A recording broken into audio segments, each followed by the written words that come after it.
Welcome to the Empower Hour and Chapter 2 of A Citizen's Handbook: Who to Call for What, How to Battle Neglect and Injustice at the Local Level.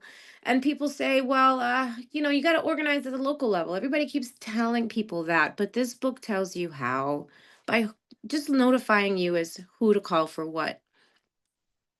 And the quote I chose today is a quote that I was particularly asking myself these deep questions as I saw a video of a Buddhist man, a woman who wasn't Buddhist, and then a third party, a third person. So three people. And the one guy kept asking the woman who's a Buddhist, and he said, "You can still have peace and be oppressed, right?" And she said, "Yeah."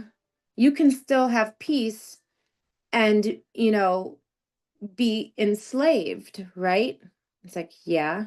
So peace isn't what we need. Liberation is what people need. And that quote, like, that's why this quote came to me. We have to talk about liberating minds as well as liberating society by Angela Davis. And that, like, it really makes, okay, you can have peace internally, but what is the point of internal peace if you have external oppression, external systems that are literally making your life harder, and you feel powerless and you feel like there's no way out and you feel like you can't even navigate as to how to resolve a situation. So that's why we wrote this book. And the quote, we have to talk about liberating minds as well as liberating society. It makes me think about, you know, why this chapter matters.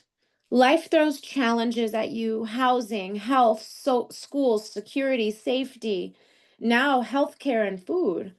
Government services exist, but can feel like a maze. This chapter shows you how to find, ask, and escalate until you get results.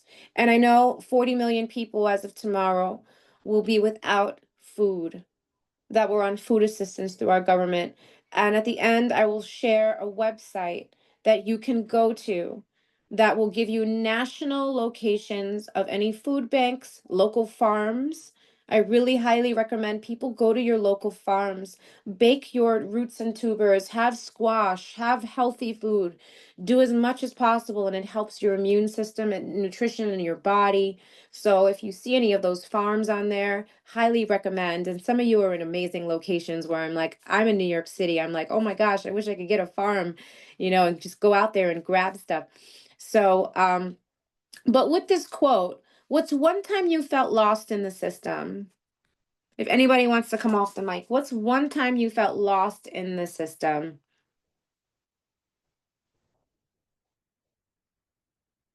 If anybody wants to share a personal story,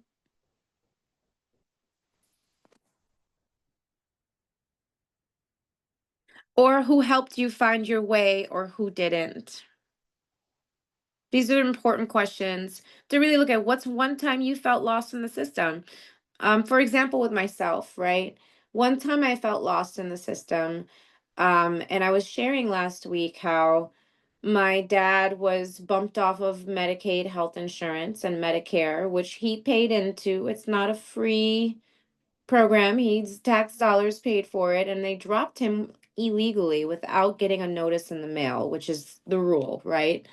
So we had been discharged with no medication to keep him alive after quadruple bypass heart surgery. And I had panicked and called my mom, who's a social worker, who's also the co-writer for A Citizen's Handbook. And she said, call the district rep's office. Here's their number. Tell them, make it urgent. Paint the picture of how severe the situation is. And I did. I said, he has quadruple bypass surgery. He was dropped without any prior notice, and I'm about to be discharged with a man who can die without his medication. And somebody was sent 15 minutes before it was 5 p.m. and that office in the building in the hospital closed. 15 minutes before 5 p.m., the district rep's office sent somebody to the hospital, flashed her badge, turned his Medicaid on immediately, and then we left with his medication. So this is something where I'm like, it could be life or death, it could be housing, it could be health, it could be safety.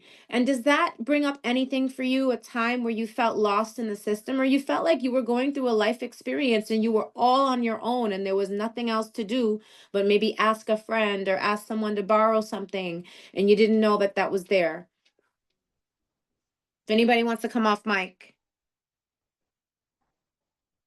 I don't know if it lets me see people.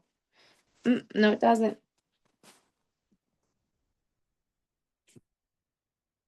All right.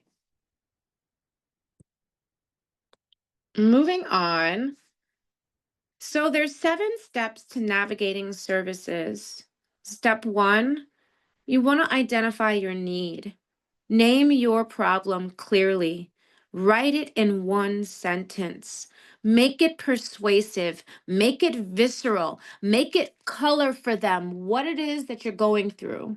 And in no way should you be shameful of any suffering that you're going through. And I want to say this because there's a chapter we're going to go through called Breaking the Cycle later on that I wrote specifically for witnessing people in my community when I tried to organize and everybody was afraid or had shame or like, well, you just pay it. And I'm like, well, you don't have to pay it if it's not something you actually used. We have an attorney general of our state who can push back and stop this consumer fraud, right? So there are things that people don't know, and there's a shame associated with it, and there's a fight or flight freeze that happens. So when you're identifying your need, write it down, have it very clear, have it visceral. If there are people involved, or if it's a larger community involved, say, for example, the entire neighborhood of Crown Heights is going to be impacted, like make it palpable for them.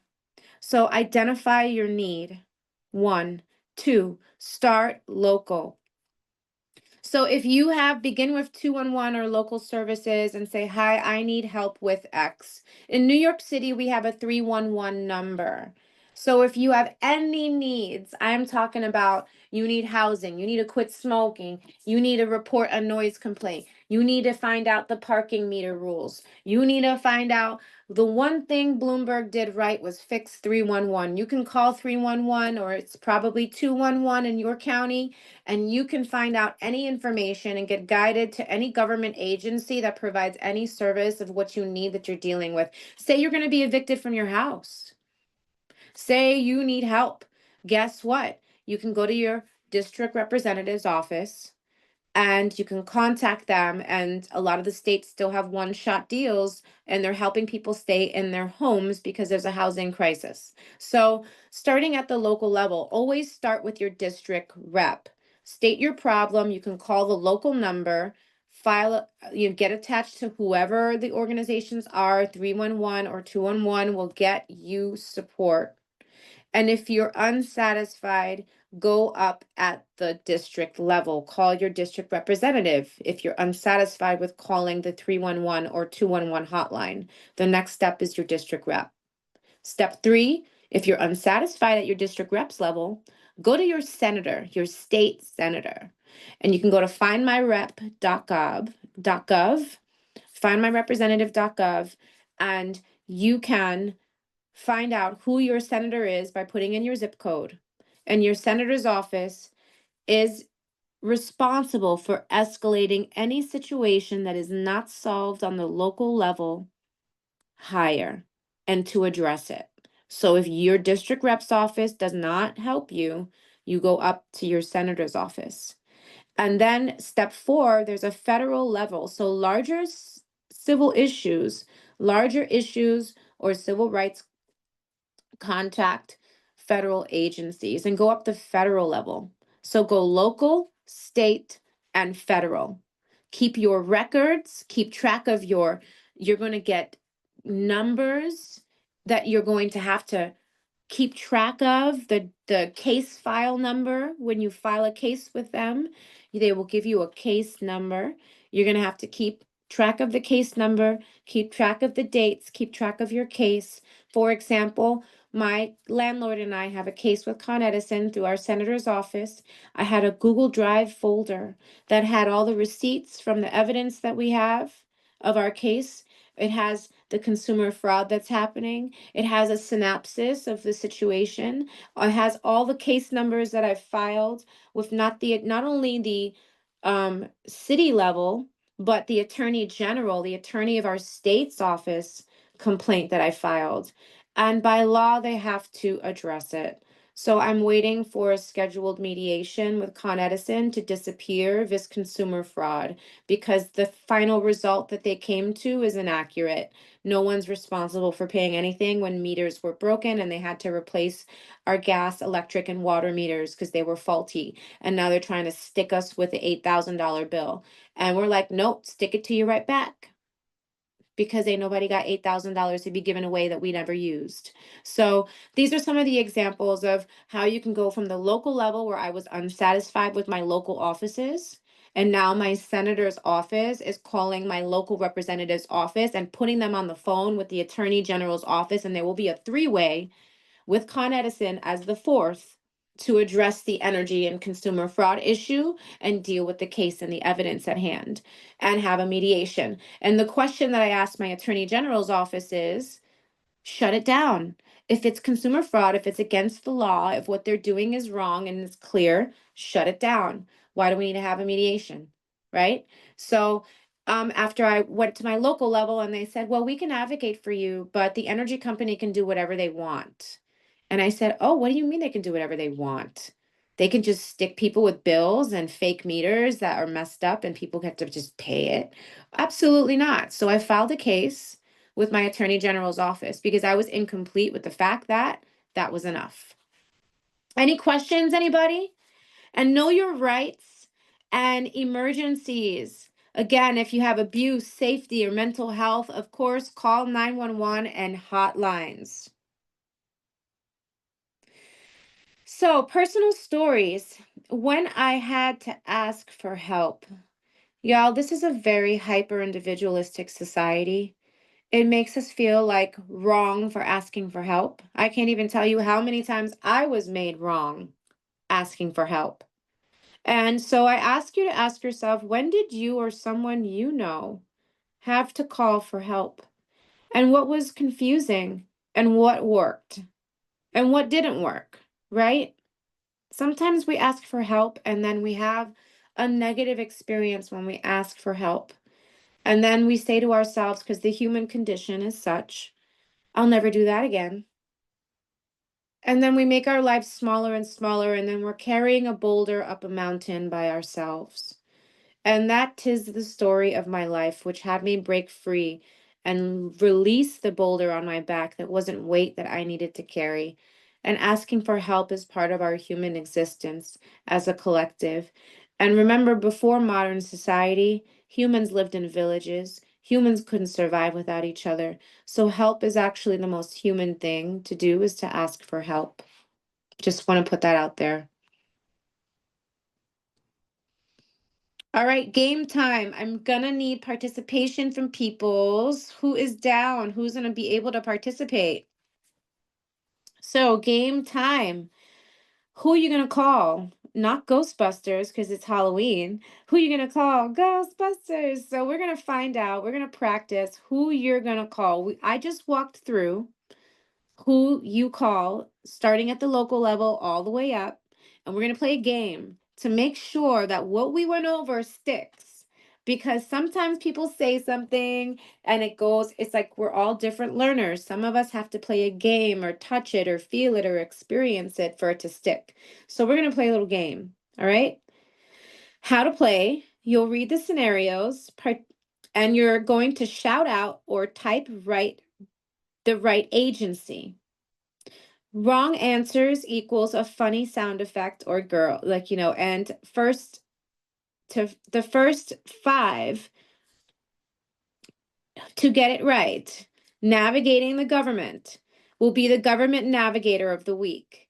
So the first five that are right will be the government navigator of the week. So, sample. Your landlord ghosts you and your ceiling collapses. Who do you call? Anybody?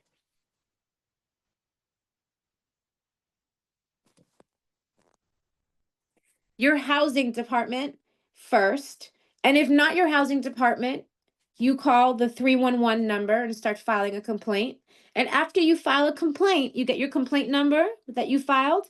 You call your district representative's office with that complaint number, and that empowers your district rep to say, hey, they filed a complaint to the building management. You're still not addressing it. And they call your building management themselves and expedite it and force them to do what they need to do. So you go to your housing department first. If you're unsatisfied, you go to your 311, you file a complaint, and then you go to your district rep's office and they will advocate for you. All right, number 2, you were denied food benefits for no reason. You go to the DSS or the SNAP office. And if you're unsatisfied, you take your ID number and you go to your district rep's office at the local level. If you're unsatisfied, go to the senator's office. This week, my senator's office was not available because they had an emergency meeting to prepare for the 40 million people that are going to be without food. So if not your district, your senator's office as well. Okay, everyone? 3, your school ignores bullying. Your school ignores bullying. It's not something that you just have to put up with, y'all. So you have your DOE reps. You go up the chain of command to the principal. If you're unsatisfied with the principal, you call the DOE, the Department of Education rep for your district, because every district has a superintendent. You call the superintendent's office. If you're unsatisfied, you go to your district rep's office, and they will expedite you to the proper channels to make sure up the chain of command the school addresses the unsafety in your daughter or child's school. 4, your state ignores your calls. Oh, y'all, you already saw a video that I made. I made a viral video. If you guys don't know haven't gone to my Instagram page, it's Rhiannon, RHIA, N as in Nancy, N as in Nancy, O as in Oscar, N as in Nancy, _justice. And you'll see what happened when my senator's office hung up on me and blocked me from calling. I rolled up in person. And guess what? I got someone new to be my new case manager because my case manager is not going to be hanging up on me. So I filed a complaint against him. And I got somebody new. And this person ended up spearheading everything that I needed. So sometimes if you're unsatisfied, it's okay to speak your mind. I literally told him, because he was recommending that I use our state tax dollars to pay off this corporation that's committing consumer fraud. So it's like you're giving them a bonus for being corrupt. And that was a suggestion so that they stop harassing us to turn our building's electricity off. And I found that to be unacceptable. I found that to be an ill use of leadership and that he's not properly trained to be doing his job. So I reported him for all those issues because people shouldn't get thrown into the ocean to some nonprofit that isn't going to be able to move it like the district rep's office or the senator's office can move it, right? So that is something you can do if you're unsatisfied with whoever in whatever government office you've been assigned. You can ask for someone new, and you can also file a complaint if you're being given information that is false and that is not the fastest streamline to support you with what you're dealing with. A lot of us are dealing with things in life, particularly in the times that we're living in, where we do not have grace to have anything like this happen, whether it's through healthcare, whether it's through food, whether it's through my utility company that is putting faulty meters in all 5 boroughs in New York City. Thousands of dollars. There are cases all over the city. There's a 5-borough investigation. So just to color it for you guys. All right. 5, you think aliens took your Wi-Fi. No, NASA, just kidding. All right, y'all. So moving on, how was that? I hope that was informative for you. I hope it helped you kind of navigate a little bit so that you can really experience scenarios and bring them into real time. And so a reflection, what surprised you most about your rights? About some of the rights that we went over, what surprised you most? Have you ever escalated and won?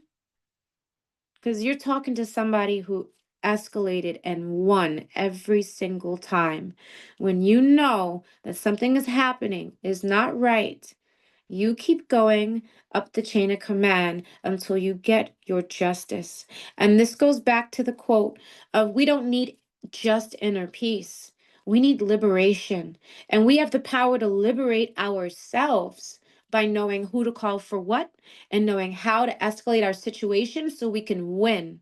I got gun violence off my block, and it wasn't just to protect my block, it protected my entire neighborhood. Hundreds and hundreds of family members. There's an elementary school around the corner from my building where children were running from bullets at 3 o'clock. Elementary children. I found that to be unacceptable. And I had to get press because guess what? When you're unsatisfied with your government, that's what press is there for. They're there to protect us. And so you can, I also have a chapter on press, and we'll go over exactly how to utilize press and all the press hotlines that I've listed out for you. So when you're unsatisfied and you want to win, and that's what gave me the leverage to force my mayor's hand, because my mayor's office told me to figure it out. And I forced my mayor's hand by having that video of NBC News in a helicopter above my block showing bodies on the ground, no officers for 4 to 6 hours. When they arrived, they were running scrambled like they didn't know what the heck to do with themselves. So this gave me leverage to say, "Oh, do I still have to figure it out?" Question mark. And then Mr. who was in charge of the Bronx borough, who told me to figure it out, all of a sudden he shows up with 100-foot officers and 2 cop cars on either side of my block. Sometimes you have to remind people that they are the commanders in chief of your district, of your community, and they have the power to do anything they want. And unfortunately, it had to be through press. All right. And where will you apply this handbook next week? Is there something I brought up that you're dealing with that you can make a list of some of the things that are coming up for you in just everyday life living in America? And I call America, it's a freedom to exploit right now because we have been exploited. We haven't been protected by either party. This is not a party system. Both parties have failed us to protect us. And we are at the wills of corporate greed. We're at the wills of exploitation. And to make them work for you is going to save your life. I'm saying specifically saving lives. This book is to save lives because I was at my girlfriend's studio one day and her aunt had passed away. She got a phone call from her mother while I was there that her aunt, who worked her entire life, she was in her mid 60s, lost her job, got an eviction notice, and she died with an eviction letter in her hand. These circumstances that are systemically put up against us actually take lives. The stress that you go through, whether your lights are going to be turned off, whether you're going to have food to eat, whether you're going to be safe, it actually affects your life, your nervous system, your peace of mind, and you are not liberated. This is another form of oppression. And so this is to empower you. And I hope that anything that you're dealing with, that we were able to cover something in this chapter today that would help you alleviate you from the stress and from the urgency that you may be in, because I know we're all in a lot of urgent times and we need miracles to happen quickly. And some of those miracles are a phone call away, knowing who to call for what. Some of the takeaways, y'all. Again, start local, start at your local level, your district rep, and then escalate from there. You also have your congressman's office that's in charge of different things. And we have a chapter going over each office in depth and what they're responsible for helping you with. So don't worry if you don't know it all yet, because I have a chart for you coming up the next chapters. Document every interaction. Every time you call, when you last made a phone call, your case number that you will get, whether you file a case through 311 or what have you, and know your rights while asking for help. Know your rights. And persistence is power. There were moments where I felt like I didn't know how I was going to get through. I said, "How? I've never gotten gun violence off my block. How am I going to do this?" I'm laying on my living room floor, so I didn't get shot by bullets because my living room is on the ground floor and I'm in a two-family house. And my neighbors had to call my husband to come and get me because I was in fight or flight. I was I was frozen. I had a total panic attack and I was on the floor and I couldn't get off the floor and I called for help. And how it affects your nervous system in those moments, y'all, I tell you, I don't know how, but I knew I couldn't give up. I didn't know how, but I knew that living like that was unacceptable. I knew I wasn't going to accept it. I wasn't going to accept my neighbors' kids couldn't even go to the park without running from bullets. So this is the part where if you don't know, say I don't know is the most powerful thing you can do, because then you can share what you're going through and share. Do not be silent in your suffering, because when you're silent in your suffering, you're a tool for the oppression. And when you speak up and you're not silent anymore, you liberate yourself. And that goes back to our Angela Davis quote. What we need is liberation. You can have peace of mind, you can have peace internally, but what we need is liberation. We need to liberate ourselves from our own limitations, from our own shame. And we need to liberate our societies and our communities. And by one person making a choice, like I made a choice, I didn't know how. I was one person, but I got press. I got every entity that I could and got it done. I even spoke at district levels, and I had to wait for the head of the precinct to be let go because he had affiliations with the gang. So we're going to go through a chapter of safety, because when you do speak up and you liberate yourself, people aren't going to like it. And you might put yourself in danger. But guess what? We have solutions for that too. We have a chapter just for safety, just so that you can get the support that you need on how to navigate for your safety as you speak in your suffering. And the closing affirmation, y'all: I know who to call. I know my rights. I know my power. We pay taxes, and we have to remind them that they work for us. And we've been conditioned our entire life, from school to even university. Even when I went to college and I took a government class in college, not one part of that class taught me who to call for what and how to organize at the local level. And when I'm dealing with X, I should call Y. A college level government course was the same as my high school level course. And so this book is a vital lifeline for all Americans. And I wanted to make a video to make sure that even if you have a time constraint and you're in crisis, when people are in crisis, it's very hard to sit and read a book and go through a chapter. So this video is to swiftly guide you and swiftly help you as soon as possible. Thank you all for coming. Thank you for taking this time to go through some of your rights and what is here for you, what your tax dollars pay for. And we will see you on the Empower Hour next Friday, Chapter 3. Take care, y'all.